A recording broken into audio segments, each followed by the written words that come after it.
Thank you everybody for tuning into the podcast today. I am Mike Monteforte here with a good friend and colleague of mine, Chris Earley. Chris, thank you so much for taking the time to do the podcast today. My pleasure, Mike. Thank you so much for having me.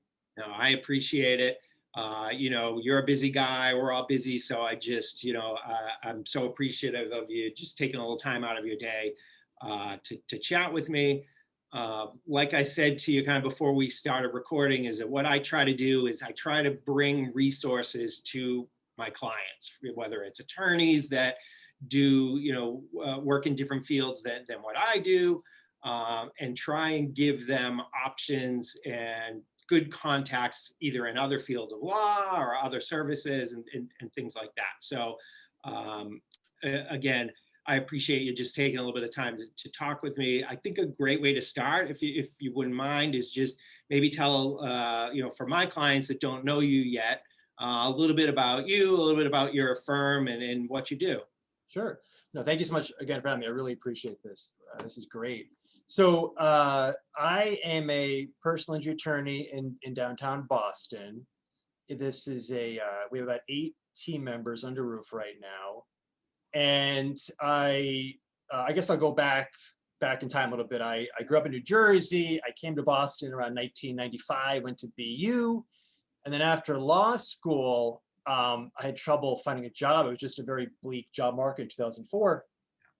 And so I on a lark, just sort of started a law practice, knowing next to nothing about business, about law, about anything in life at that point. I was a young, ignorant, 27-year-old guy. Yeah. But I like the entrepreneurial aspects of running a business, of doing PI cases. I didn't have to work the billable hour and just grind it out. It was just, there were contingency fees, not predicated on, huge hourly time sinking spent. So that was helpful. So, and that just sort of kind of like mushroomed into what is today, which we've grown and we're expanding. And we try to be, kind of similar to you, Mike, just try to be a little bit different from the average firm. Yeah. Providing really good customer service, again, like you, writing books and just being, trying to be exceptional at, client service and making people happy, doing right by clients, having a good reputation. Because, with personal injury lawyers, there's a stigma oftentimes attached, right, to ambulance cases and all that. And we really rile against that and try to push that as far away as possible, and really to sort of do what we can to sort of rewrite the narrative surrounding, personal injury lawyers, that we're not bad guys. We're actually, some of us are decent. So that is really kind of where I got to today.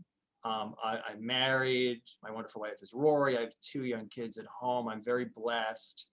And I try to use this business as a way to sort of fuel my life and not let it kind of, run my life. I sort of try to leverage the business so it can help myself, my family, advance forward as far as possible. But I really like what I do. I like running a business.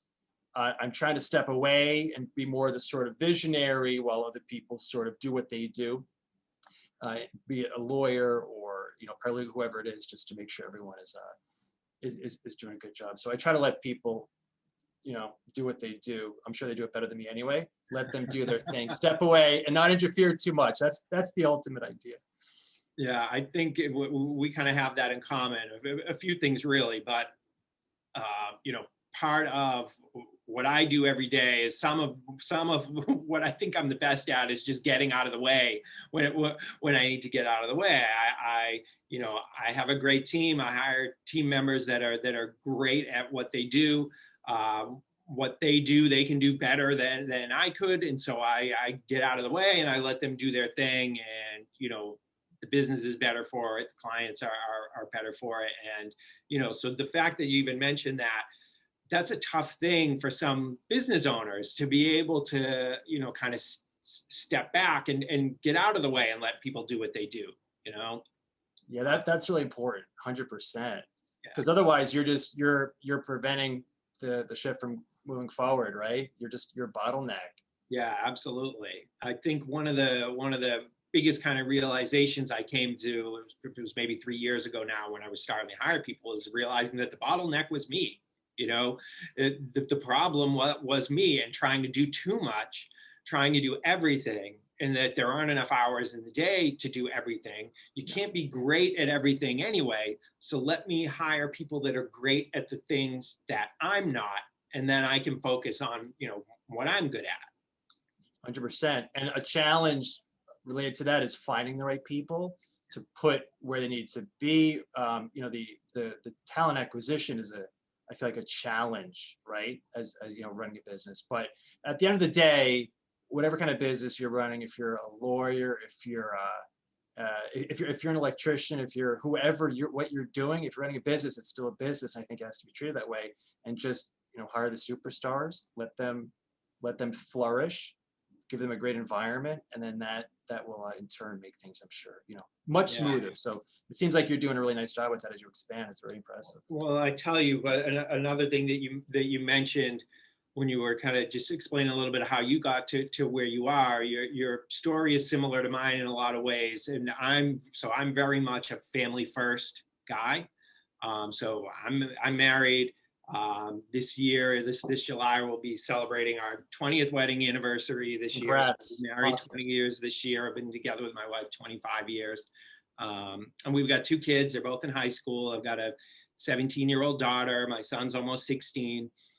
My daughter's a junior in high school, and she's starting to look at colleges. And when you mentioned, hey, I started a law firm, but I don't know anything about business, right? I don't know anything necessarily about business or about marketing. I was the exact same way.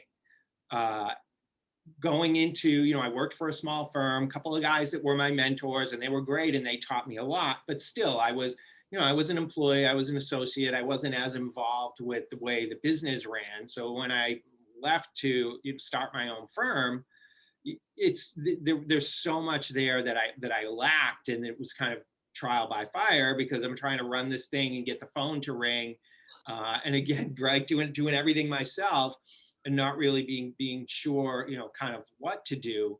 And it's one of those things that when I'm talking about giving advice to, say, my daughter, who thinks that she may want to become a lawyer and is asking me about what should I major in and that sort of thing, and I said, you know, I can't say enough about how important it is to learn about business and to learn about marketing, because those are lessons I feel like I learned too late. I think that, you know, my firm kind of kickstarted when I got into marketing and that sort of thing, because I didn't know how to do it before, you know?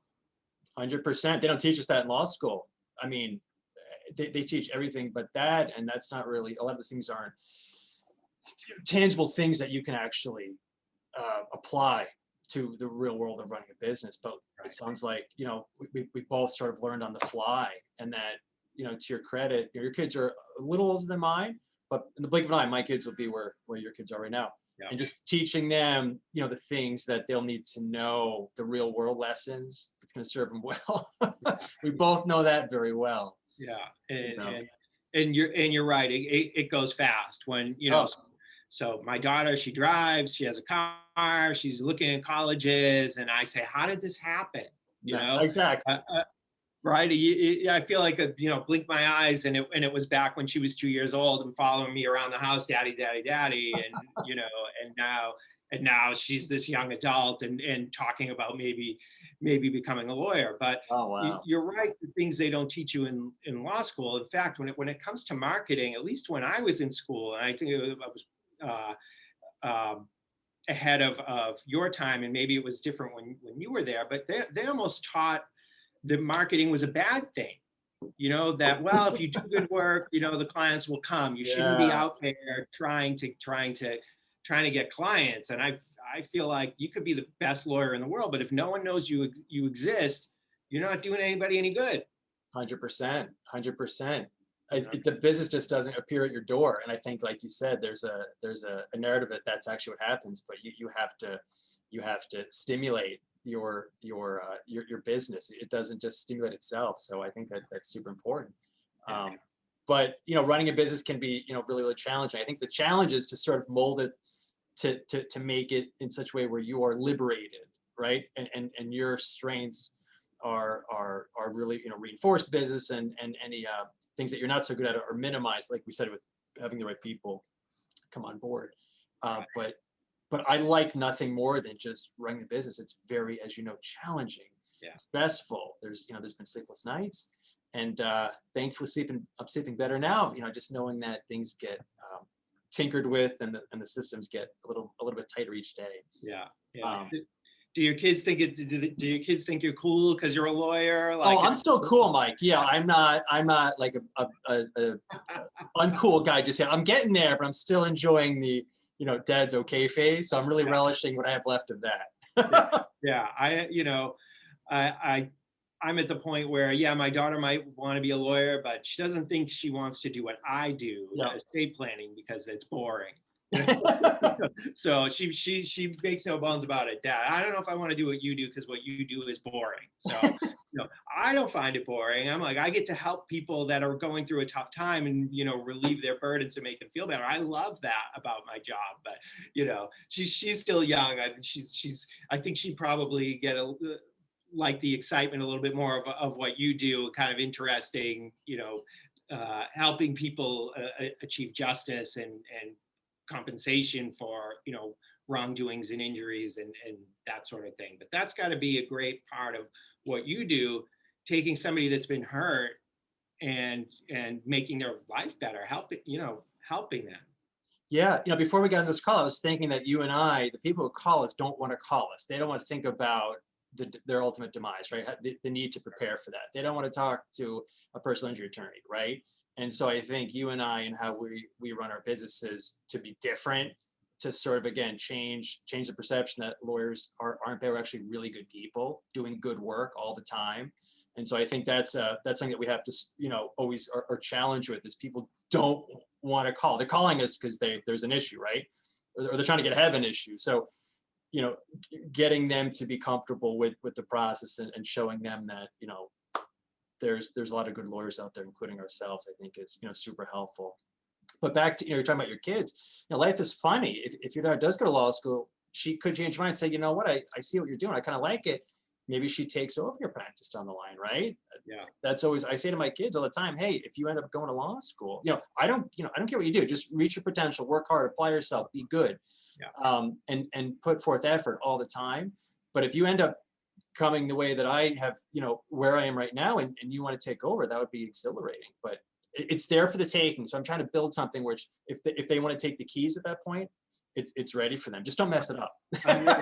I'm exactly there. So I mean, that's what my dream is. But at the same time, I want my daughter to do and my son to do, what they want to do and what's going to make them happy. And like you said, achieve their potential. But I would love to be able to turn this over to one of them or both of them someday, and let me kick back on the beach with a drink, my wife and I, and let the kids step into my seat, right, and run this thing.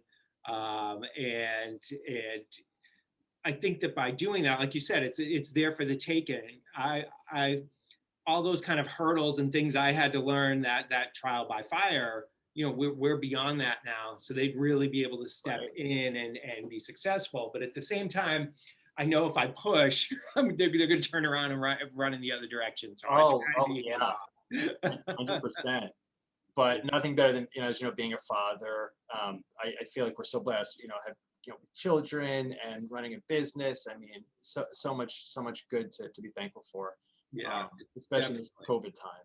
Oh my gosh, and that everybody obviously had a hard time this year, and not it was the craziest year ever. And one of the things that we do as a family is we travel. I try and show my kids the world. Nice. And it's one of those things that since they were very, very little, and I said, okay, I want them to see there's a great big world out there. And so kind of our family thing that we do together as we travel. So we travel a lot. But obviously in this past year, we haven't been able to do that. I think we canceled 6 trips in 2020. So wow. Both of my kids are like, we haven't gone anywhere. This year, Dad. So now I got to make up for it in 2021 and get back out there. Because I got another year, and then my daughter will be off to college, and everything changes, at that point. So I love that you guys go away so much. Those are the things they'll remember, and you too. That's key. Getting away, life is short. Enjoy it. yeah, it really, really is. I used to be a very much, plan ahead and save money and think about the future and retirement and that sort of thing. And then, I had some experiences in my family with some folks passing away young, relatives and things like that. And it kind of changed my outlook and said, okay, yeah, planning for the future is important, but not at the complete expense of, what we're doing today. And I think my wife and I kind of decided early that if we have an opportunity to do something with the kids as a family and take them somewhere, we're going to do that. And that's what I use my business to do. Yeah, it's great to help people, and that's super important to me. But for it to be able to allow my family to go and do the things that we do, family time, that's what gets me out of bed, every day. 100%. What locations have been your kids' favorite so far? So they loved, we did a cruise around the Mediterranean. So we did 3 days in Rome and then got on a cruise ship and went around we went to a bunch of stops in Italy. We had a stop in France, a stop in Barcelona. So that was probably their favorite. My family is Italian. My roots are in Italy. So there were lots of businesses and things in Rome that with our last name on the building. Nice. So that was pretty cool. Very cool. And this year we were supposed to go to Greece, which we haven't been to before, and that got canceled. So we'll have to, and we were supposed to go back to Italy as well, and that got canceled. So we'll see. But I'd say that's probably been their favorite. We do lots of, the Caribbean and that sort of thing as well, just to kind of decompress and relax. But they were big Italy fans. So I can imagine. Yeah, the most exotic we get is Disney twice a year. Yeah, we're at that age, Yeah, I love Disney though. I mean, love it too. And your kids are, again, they're a little younger than my kids. They can go there, and there's that magic of Disney is really cool. We're going back in October. My daughter, she's a dancer, and they danced in the Disney parade last year, her dance company. That's awesome. And they got invited back, so we're going in October, and she's going to dance in the Disney parade for her senior year. That's so cool. It's her last year of dance school. She's a senior, and they're going to go back and do it again for her last year. So yeah, bringing young kids there though, it's awesome, isn't it? Yeah. When they were super young, it was super challenging, but they get older and actually a little more independent, and just it's awesome. Just love it. It's so fun. And my son, he's I kind of raised him to be a Star Wars fan, and they've got lots of Star Wars stuff at Disney now that kind of experience together and everything. It's pretty Hollywood Studios, right? They've really gone. Yeah, they have a whole Star Wars land. Oh yeah, right. That's pretty awesome. So if you haven't seen that yet, next time you go, check it out. It's really sure. Always a good time for sure. I wanted to bring up one other point. When we were chatting a little bit before we started the podcast, that I had mentioned to you, one of the really cool things about your practice is you guys are able to assist the Spanish-speaking community. We get lots of calls with people that speak Spanish, but if that's the only language that we speak, that they speak, I'm forced to refer those people out because I don't speak fluent Spanish. My staff does not, and so we have to refer those clients. The fact that you're able to help that community is amazing. Even a lot of your books and reports and that sort of thing are published in both languages, right? No, that's right, Mike. Yeah, a huge segment of our client base, they speak Spanish, and so we have everything in English that we publish, we do in Spanish. Free reports, books, and what we do once a month is we actually get into the community and volunteer, which has been nice. We've been to the Chelsea Collaborative, community servings, just trying to roll up our sleeves every month on a Friday and just to actually help out. And that really, I don't know, it's easy to just sit at your desk and say, we're doing good work, but actually getting out there away from the practice, away from the business, actually helping, has been super helpful. But we're really entrenched in the Hispanic community, and they've grown. A lot of our clients have grown to love us, and they refer, and it just really flourishes the business, and we're really grateful to have their support, with this business. Super grateful. It's been really good. I like that you mentioned about kind of getting out there and helping the community. So, one of our core values at my office is giving back. And we do that in a lot of ways through volunteering. We have a couple of scholarships that we do for kids at Wilmington High School. And it's one thing to say, like you said, we do good work, but not a ton of lawyers that I know anyway, really do kind of get out there and do volunteering and helping out the community. And so I see that a lot, with the newsletter that you publish. You guys talk a lot about the community activism that you and your firm are part of, and I love that as well, about you and your team out there doing that sort of thing. No, I appreciate it. Thank you. And I feel like it's selfish, because we're the people who benefit the most. I feel like, because we feel so good, doing that work and leaving and just feeling super, happy with just a little, the minor impact we made. A lot of these initiatives are about hunger, clothes, just basic things that so many of us take for granted. Just actually, getting out there, doing something small can have huge rewards. Just feels so good, and it helps the team. We bond out there when we volunteer. It just shows that we try to not just talk the talk but walk the walk, and try to do good. Here at the office and outside of the office. Always looking for ways. It's been tough, Mike, during COVID to volunteer, because a lot of these places aren't taking people. They'd love to have your help, but the door's closed, and I get that. So it's been a challenge, like everything else with COVID. But things are opening up, so hopefully that'll become a little easier, to give back. Yeah, my office, we're doing there's a walk to end Alzheimer's, and so we form a team at my office and are doing that walk. But in last year, all the these big group events, they couldn't happen. So we're glad to start to see some of that stuff come back, because they need the help. But the safety first, they weren't able to do this stuff before. So 100%.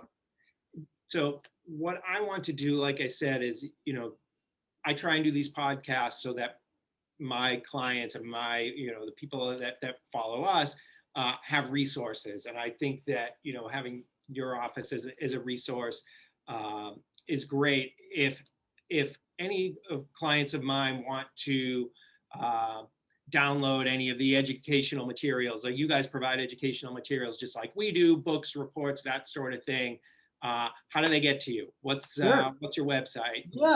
Yeah, our website, it's chrisearley.com. That's CHRISEARLEY.com. Everyone misspells my name. Yeah. So Chris and then Earley, EARLEY.com. But like you said, there's a bunch of reports, books. Even if you don't want to hire a lawyer, just educate yourself, help yourself out, which will just give you an advantage over others that maybe aren't as knowledgeable about the process that they find themselves in. So like you, we're about, again, giving back. That's a big theme, right? Giving back, helping people avert, critical, crucial mistakes that they can make without even knowing it.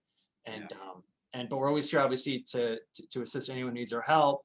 And that's just what we're all about, is doing good work. We have a sign in our office as you walk in. It says excellent client services every day, because personally I'm obsessed with giving the client the best experience humanly possible, always trying to tinker with that. And back to Disney, I think you and I and millions of others are so impressed by Disney because their expertise at help making the guest, right, or the customer feel really good and appreciate it. And I try to bring some of that here as best I can. It's by no means are we Disney World, but I mean, that it's a great model to try to emulate, because obviously they're doing something right and making people feel good about doing business with them. So it's really important.